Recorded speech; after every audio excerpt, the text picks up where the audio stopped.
ये वाला पढ़ रहे थे, है ना, पेज नंबर 69 का आपका जो प्रश्नावली 4.2 का पढ़ रहे थे।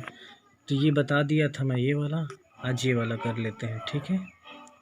x का मान ज्ञात करो करके चित्र बनाता है और उसके बाद देता है।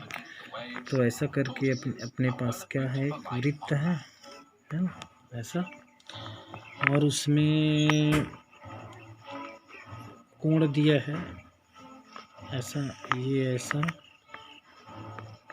ये इस तरीके से, ये ऐसा है ना, और ये कोण दिया है, ये दिया है और ये दिया है ना।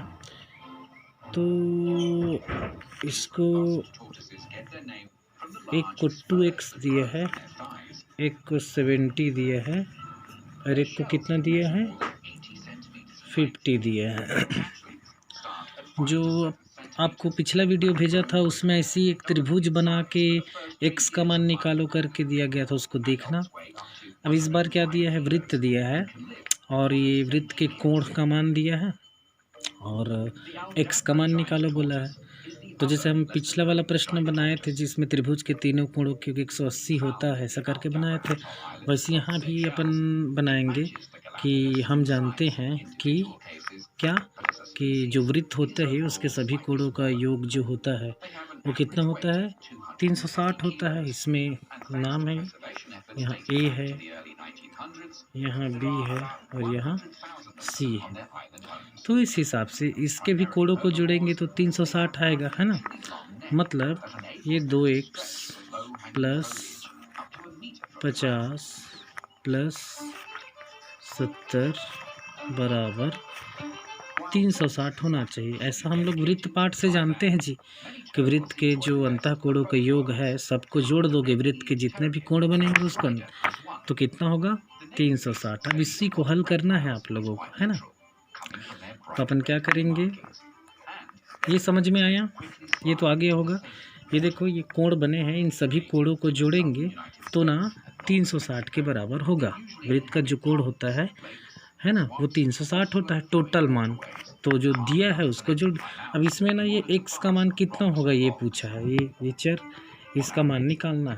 तो इसी को निकालने के लिए अपन हल करेंगे। तो पहले तो 2x के नीचे 2x ही रखेंगे, क्यों, क्योंकि ये 50 और 70 को अभी जोड़ना है ना, इसको कुछ नहीं करना है। तो ये देखो 2x के बाद क्या है, धन, तो ये धन लिखा है। 50 और 70 को जोड़ोगे तो कितना बन जाएगा, वो 120। Very good. बराबर में क्या है, ये देखो इधर बराबर में 360, ठीक। तो क्या हो रहा है, ये चित्र को दिया गया है, इस चित्र को दे करके x का मान निकालो बोल रहे हैं। तो हम जानते हैं कि ये जो चित्र है ये वृत्त का चित्र है और इसके तीनों कोणों का जो टोटल योग होगा वो 360 होगा। मतलब इसको और इसको जोड़ेंगे तो 360 के बराबर होगा। तो ये देखो हमने उन तीनों को क्या कर दिया है, जोड़ दिया है, जो 360 के बराबर होगा। अब हमको x का मान निकालना है, तो पहले क्या करेंगे, ये 50 और 70 को जोड़ के उस तरफ पक्षांतर कर देंगे, तभी तो x का मान निकलेगा, है ना। तो अपन ने 2x को ऐसे नीचे में लिख लिया है और 50 और 70 को जोड़ा है तो 120 आया है, बराबर है तो बराबर है, 360 है तो 360। देखो ये अपनी जगह पर है जी, 360 की जगह पे 360, 2x की जगह पे 2x, धन की जगह पे धन, बराबर की जगह पे बराबर। क्या हुआ है, केवल 50 और 70 को जोड़ के 120 लिख दिए। अब क्या करेंगे, ये जो प्लस 120 दिख रहा है, ये देखो ना जी, ये देखो ये वाला, इसको उधर भेजेंगे तो प्लस 120 का क्या करने पर, पक्षांतर बोलते हैं इसको, क्या बोलते हैं, पक्षांतर करने पर, है ना। 120 का पक्षांतर करने पर, मतलब हम 120 को उस तरफ भेज रहे हैं। ऐसा क्यों कर रहे हैं ऐसा, क्योंकि अपने को x का मान निकालना है।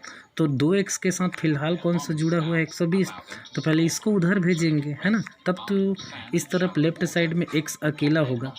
कहने का मतलब ये है कि ये x का मान निकालने के लिए फ़िलहाल ये धन 120 को उधर भेजेंगे, तो पक्षांतर की क्रिया में चिन्ह बदल जाता है, तो ऋण 120 हो जाएगा।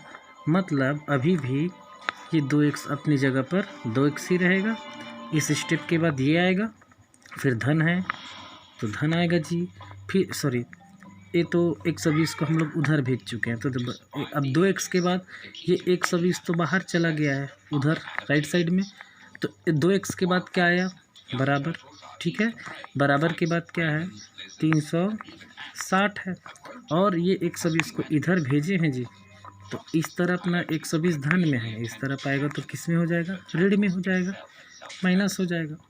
फिर अब क्या करेंगे 360 में 120 को घटाएंगे, इसलिए अभी भी ये 2x को क्या कर दो, 2x ही रहने दो, बराबर के नीचे बराबर रहने दो।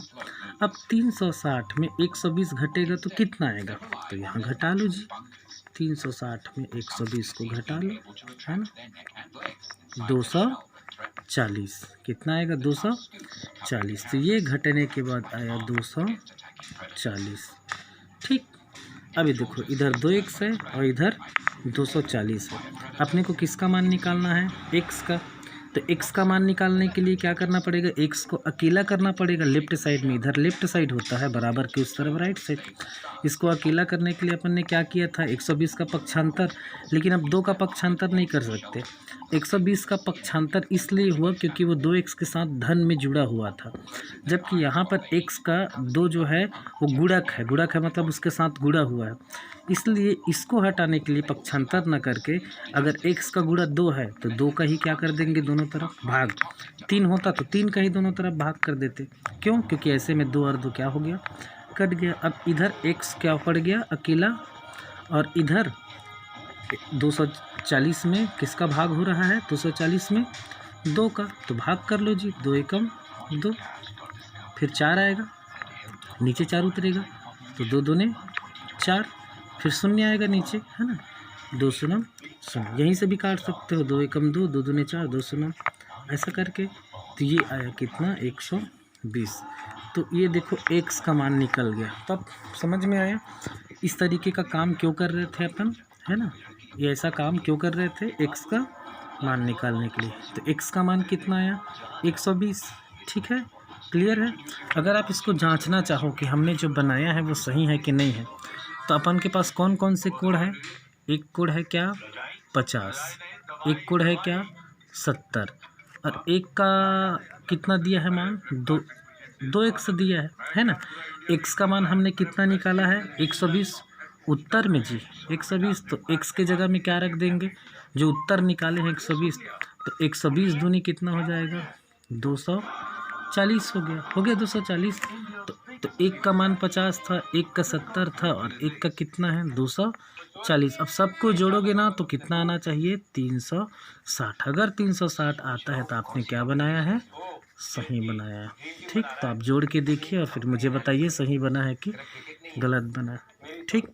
तो ये इस तरीके का काम आपको क्या करना है, करना है। अब एक और सवाल बच गया, देखो तीसरा नंबर का, उसको बना के देखना, ठीक। नहीं बनेगा तो मैं बताऊंगा, ओके ओके, थैंक्स।